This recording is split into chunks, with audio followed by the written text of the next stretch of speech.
is October 20. I'm at Great Basin National Park and I'm doing the Baker Creek Loop Trail. And isn't this pretty already?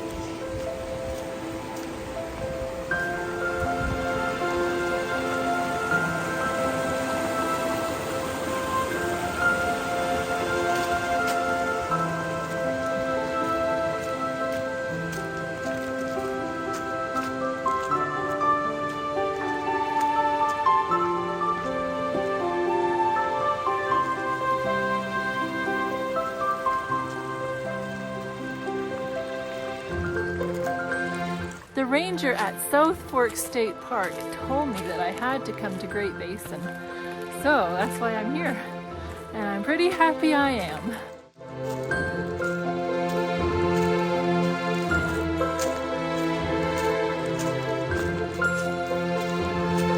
Seems like it's about perfect time for me to be here. I have a really nice camping spot by Layman Creek. But it costs $20 a night and there's no running water whatsoever. So, yeah.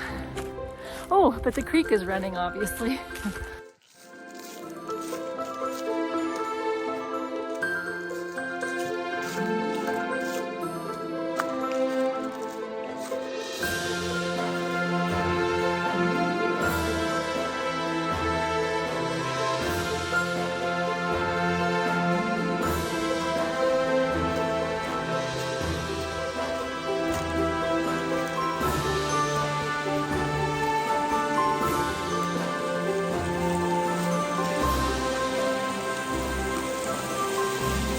Well, continuing on with the hike through the Bible, we are in the second chapter of Joshua. And this tells a very interesting story that is quite remarkable and profound once we dig into it. Before conquering the land of Canaan, for some reason Joshua sent out 2 spies to scout out the land, especially the city of Jericho. It was opposite of where they were camped, but on the other side of the Jordan River. It was apparently 10 acres in size, and that was considered large back then, and was strongly fortified. Well, already I'm having to backtrack. Good thing I looked at my All Trails map, as I'm on the Timber Creek Trail, and I don't want to be on the Timber Creek Trail. They don't have good signage here. Okay, back on the right track. Much nicer area. Anyways, Jericho stood just opposite the main crossing points of the Jordan River. It guarded the access routes up through the wilderness into the central highlands of Palestine and beyond. And so it was virtually the strategic key of the whole country.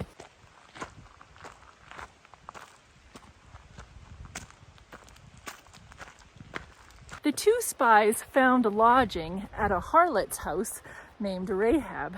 And you may gasp and say, what are godly people doing in a prostitute's house? However, the rationale would have been that it would be less conspicuous than to try and find food and lodging in a public place. But it wasn't long until the king of Jericho found out, and he asked Rahab to bring the 2 spies. You see, this city was in a state of emergency.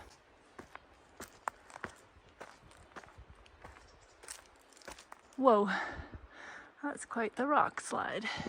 An army that had but recently conquered 2 powerful kings was camped less than 15 miles away. So they were living in dread of imminent siege, and every stranger looked suspicious to them. So even the harlot must have recognized these men as Israelites, but God had been working on her heart to let them stay with her. When she knew that the king was sending men to come get the spies, she hid them on her roof in 2 different spots amongst her flax stalks. Well, when the men came there, Rahab lied and said that they left and she didn't know where they went. But you better go after them and find them. So is it justifiable to tell lies in order to save lives? That is a heavy question. Rahab was faced with what seemed to her to be a choice between a greater and a lesser evil. that to share in the responsibility of the death of two men whom she believed to be messengers of God, or to tell a lie and save them.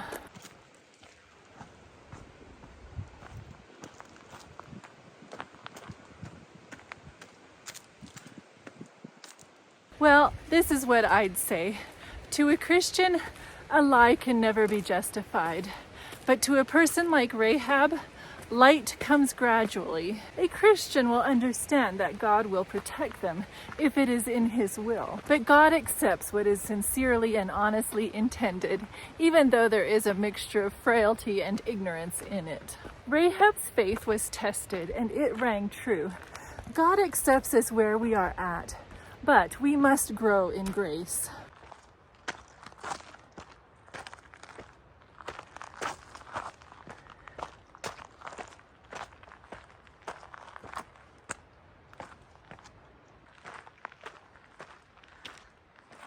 After the king's men left, Rahab went up on the roof to talk with the spies and to make arrangements for her own safety and for the safety of her relatives when Israel should take the city.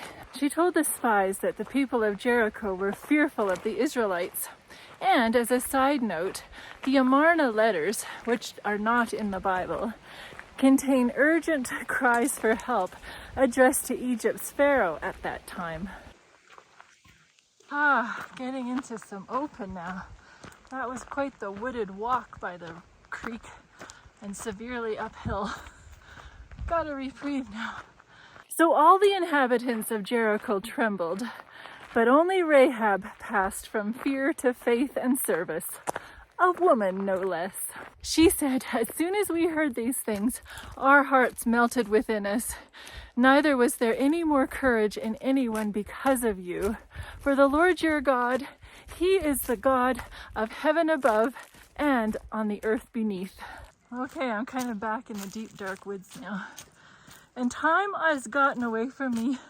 I thought it was 1 hour earlier than it is. So I've got an hour until darkness comes. So I'd best be getting on. You know, I swear there must have been a time change or something, because I left at shortly after 2 and it's about 5 now. And there is no way that I've been on this trail for 3 hours. It's just impossible. So are we close enough to Utah that there was a time change or something? I don't know, but this is crazy.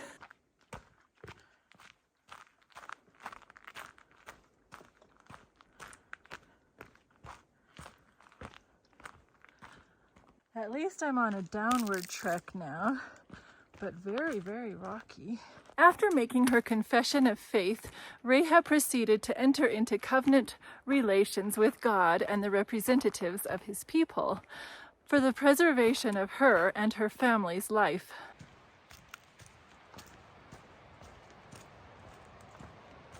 After she had extracted from the spies an oath that they would preserve her life, they designed a token, which was a scarlet cord hung in the window, and they pledged their lives as security for hers.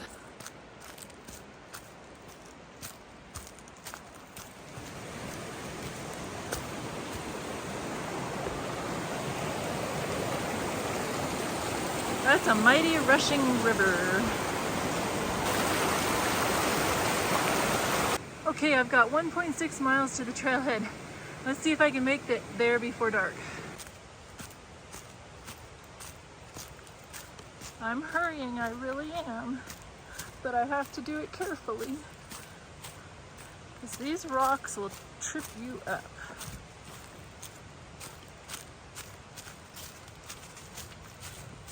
Rahab lived on a wall, and so she let the men down with a cord of rope and told them to go and hide in the mountains for 3 days. Okay, see that behind me?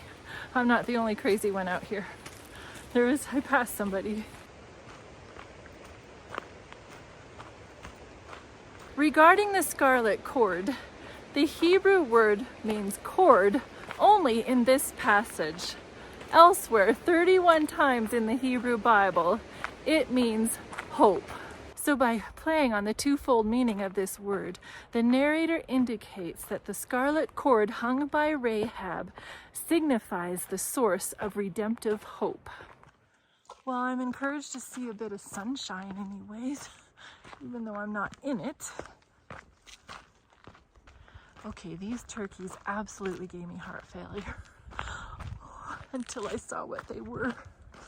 Sorry, turkeys, but you've got to get going because I need to get going.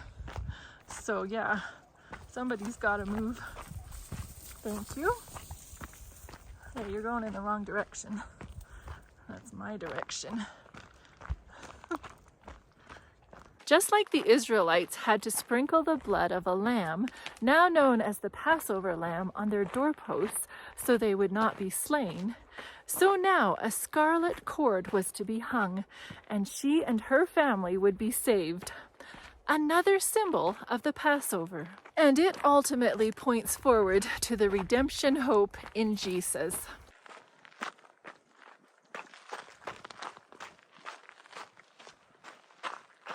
Uh-oh, I see the moon already. So why did Joshua send spies when God had already told him they would be conquering Canaan? I believe God impressed him to call for this action only because he wanted to save Rahab, a prostitute no less.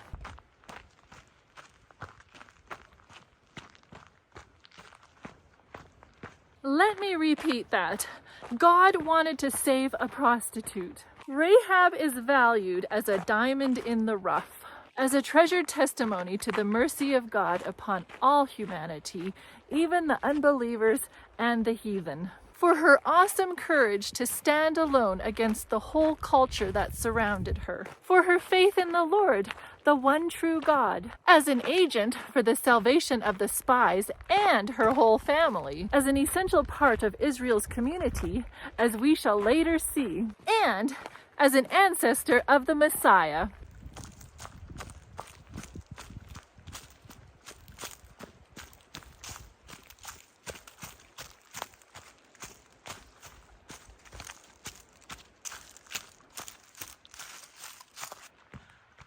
Well, this is a little bit of prettiness.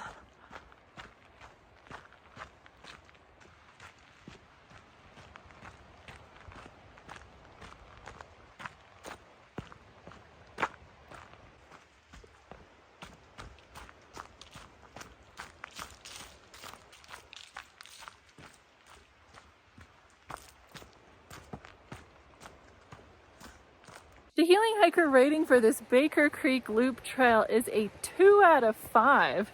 Not a good start for my first hike in Great Basin National Park. And it's not because of my mismanaged time management, however that happened. It was just basically a walk through the woods by a creek. There was no epic views.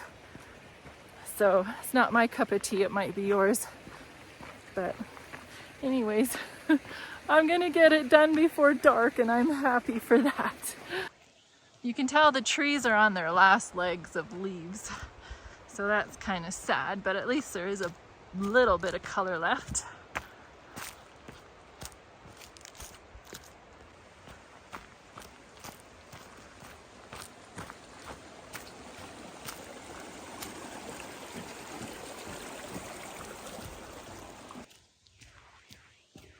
Well, this section's pretty brilliant. I spoke too soon, maybe. No, I still give the trail a 2. It's not one I would do again. Okay, I lied. At the end, there's a little bit of a view down into the valley. So you can rest assured that no sin is a bar to repentance. And many who before their conversion led wicked lives may thereafter distinguish themselves as heroes of faith. Ha! This is a postscript. I was right. There was a time change. I do have an hour left of sunlight. My watch just flipped back an hour.